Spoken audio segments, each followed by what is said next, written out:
Hi welcome back to Pooja's playbook YouTube channel. ಇವತ್ತಿನ recipe ತೊಗರಿಕಾಳು ಬಸ್ಸಾರು. ತೊಗರಿಕಾಳು ಬಸ್ಸಾರನ್ನು ಮಾಡೋದಕ್ಕೆ ನಾನಿಲ್ಲಿ ದೊಡ್ಡ ಲೋಟದಲ್ಲಿ 1.5 ಲೋಟದಷ್ಟು ನೀರು ತಗೊಂಡಿದ್ದೀನಿ. ಈ ವಾಶ್ ಮಾಡಿಕೊಂಡಿರೋ ತೊಗರಿಕಾಳನ್ನು ಸೇರಿಸ್ಕೊತಾ ಇದ್ದೀನಿ. ನಾನಿಲ್ಲಿ 2 ಸರ್ವಿಂಗ್ಸ್ಗೆ ಮಾಡ್ತಿದ್ದೀನಿ, ಹಾಗಾಗಿ ಅಳತೆ ನೋಡಿಕೊಂಡು ನಾನಿಲ್ಲಿ 1/2 ಸ್ಪೂನಷ್ಟು ಉಪ್ಪನ್ನ ತಗೊಂಡಿದ್ದೀನಿ.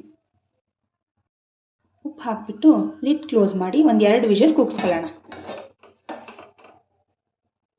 ಈಗ ಇದು ವಿಷಲ್ ಆಗಿದೆ, ಕಾಳು ಪೂರ್ತಿ ಬೆಂದಿದೆ. ಇವಾಗ ಇದನ್ನು ಸೋಸ್ಕೊಂಡು ಪಲ್ಯಕ್ಕೆ ರೆಡಿ ಮಾಡ್ಕೊಳ್ಳೋಣ. ಇದನ್ನು ಸೋಸ್ಕೊತಿದ್ದೀನಿ. ಇವಾಗ ನೀರು ಸಪ್ರೇಟು, ಕಾಳು ಸಪ್ರೇಟ್ ಮಾಡ್ಕೋಬೇಕು. ಕಾಳು ಪಲ್ಯಕ್ಕೆ, ನೀರು ಸಾಂಬಾರಿಗೆ. ಪಲ್ಯ ಮಾಡೋದಕ್ಕೆ ನಾನಿಲ್ಲಿ 1 ಮೀಡಿಯಮ್ ಸೈಜ್ ಈರುಳ್ಳಿ, 3 ಹಸಿರು ಮೆಣಸಿನ್ಕಾಯಿ, 4ರಿಂದ 5 ಸ್ಪೂನು ತೆಂಗಿನ ತುರಿ, ಸ್ವಲ್ಪ ಕರಿಬೇವನ್ನು ತೊಗೊಂಡಿದ್ದೀನಿ. ಪಲ್ಯ ಮಾಡೋದಕ್ಕೆ ನಾನಿಲ್ಲಿ ಬಾಣಲಿ ಕಾದ ಮೇಲೆ 1 ಸ್ಪೂನ್ ಎಣ್ಣೆ ಹಾಕೊತಿದ್ದೀನಿ. ಅದಕ್ಕೆ ಸ್ವಲ್ಪ ಜೀರಿಗೆನ ಸೇರಿಸ್ಕೊತಿದ್ದೀನಿ. ಜೀರಿಗೆ ಸಿಡಿದ ಮೇಲೆ ಒಗ್ಗರಣೆ ಪದಾರ್ಥನ ಸೇರಿಸ್ಕೊಳ್ಳೋಣ.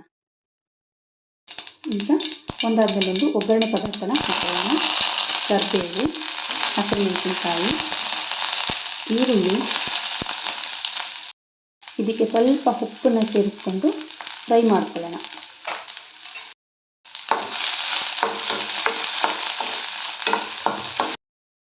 ಇದನ್ನು ಮೀಡಿಯಮ್ ಉರಿಯಲ್ಲಿ 2ರಿಂದ 3 ನಿಮಿಷ ಈರುಳ್ಳಿ ಎಲ್ಲ ಫ್ರೈ ಆಗೋ ತನಕ ಹುರ್ಕೋಬೇಕು. ಈಗ ಈರುಳ್ಳಿ ಕಲರ್ ಚೇಂಜ್ ಆಗಿದೆ. ಈಗ ನಾವು ಬೇಯಿಸಿಟ್ಕೊಂಡಿದ್ದಂಥ ಕಾಳು ಸೇರಿಸ್ಕೊಳ್ಳೋಣ. ಕಾಳು ಸೇರಿಸ್ಕೊಂಡು ಒಂದು ಮಿಕ್ಸ್ ಕೊಡೋಣ. ಈಗ ಒಂದು ಸಲ ಮಿಕ್ಸ್ ಆದಮೇಲೆ 1 ನಿಮಿಷ ಮೀಡಿಯಮ್ ಫ್ಲೇಮಲ್ಲಿ ಫ್ರೈ ಮಾಡ್ಕೋಬೇಕು. ಇವಾಗ ಇದು ಫ್ರೈ ಆಗಿದೆ. ಈಗ ನಾವು ತೊಗೊಂಡಿದ್ದಂಥ ತೆಂಗಿನ ತುರಿನ ಸೇರಿಸ್ಕೊಳ್ಳೋಣ. ಸೇರಿಸಾದ್ಮೇಲೆ ಒಂದು ಸಲ ಚೆನ್ನಾಗಿ ಮಿಕ್ಸ್ ಮಾಡೋಣ.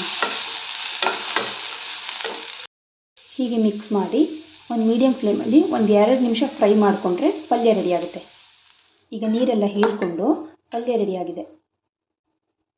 ಈಗ ನಾನು ಸಾಂಬಾರಿಗೆ ರೆಡಿ ಮಾಡ್ಕೊತಿದ್ದೀನಿ. ಒಂದು ಪಾತ್ರೆ ಕಾದ ಮೇಲೆ ಅದಕ್ಕೆ ಒಗ್ಗರಣೆ ಮಾಡ್ಕೋಬೇಕು. ಒಗ್ಗರಣೆಗೆ ನಾನಿಲ್ಲಿ 1 ಸ್ಪೂನಷ್ಟು ಎಣ್ಣೆ ಹಾಕೋತಿದ್ದೀನಿ. 1/4 ಸ್ಪೂನಷ್ಟು ಸಾಸಿವೆ ಹಾಕ್ಕೊಂಡಿದ್ದೀನಿ. 4 ಎಲೆ ಕರಿಬೇವು, ಒಂದು ಸಣ್ಣದರಲ್ಲಿ ಅರ್ಧ ಈರುಳ್ಳಿ, ಒಂದು ಸಣ್ಣ ಟೊಮೆಟೊ ಹಾಕ್ಕೊಂಡು ಫ್ರೈ ಮಾಡ್ಕೋಬೇಕು. ಇವಾಗ ಇದು 1-2 ನಿಮಿಷ ಫ್ರೈ ಆಗಿದೆ.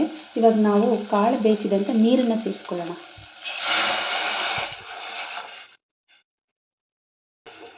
ನೀರು ಸೇರಿಸಾದ್ಮೇಲೆ ಇದನ್ನು ಹೈ ಫ್ಲೇಮಲ್ಲಿ ಬೇಯೋಕ್ಕೆ ಬಿಟ್ಟು ಇದಕ್ಕೆ ನಾನು 2 ಸ್ಪೂನ್ ಸಾಂಬಾರು ಪೌಡರ್ ಹಾಕ್ಕೊಂಡಿದ್ದೀನಿ. ಇದು ಮನೆಯಲ್ಲೇ ಮಾಡಿರೋದು ಬೇಳೆ ಸಾಂಬಾರು ಪೌಡರು. ಸಾಂಬಾರು ಪೌಡರ್ ಹಾಕ್ಕೊಂಡು ಒಂದು 5 ನಿಮಿಷ ಹೈ ಫ್ಲೇಮಲ್ಲಿ ಬೇಯೋಕ್ಕೆ ಬಿಡಬೇಕು. ಈಗ ಸಾಂಬಾರು ಬೆಂದು 1-2 ಕುದಿ ಬಂದಿದೆ. ಇದಕ್ಕಿವಾಗ ಒಂದು ಅರ್ಧ ಚಮಚದಷ್ಟು ಉಪ್ಪನ್ನು ಸೇರಿಸ್ಕೊತಿದ್ದೀನಿ. ಈಗ ಸಾಂಬಾರು ಒಂದು 80% ಬೆಂದಿದೆ. ಇವಾಗ ನಾವು ತೊಗೊಂಡಿದ್ದು ಕಾಯಿ ತುರಿ ಸೇರಿಸ್ಕೊಳ್ಳೋಣ. ಹಾಗೆ ಕೊತ್ತಂಬರಿ ಸೊಪ್ಪನ್ನು ಸೇರಿಸ್ಕೊಳ್ಳೋಣ. ಒಂದೊಳ್ಳೆ ಮಿಕ್ಸ್ ಕೊಡೋಣ.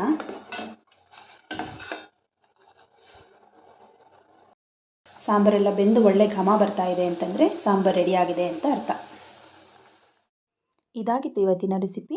ಇದೇ ಥರ ಹೊಸ ರೆಸಿಪೀಸ್ಗಾಗಿ ಪೂಜಾಸ್ ಪ್ಲೇಬುಕ್ ಯೂಟ್ಯೂಬ್ ಚಾನಲ್ನ ಸಬ್ಸ್ಕ್ರೈಬ್ ಮಾಡ್ಕೊಳ್ಳಿ. Thank you.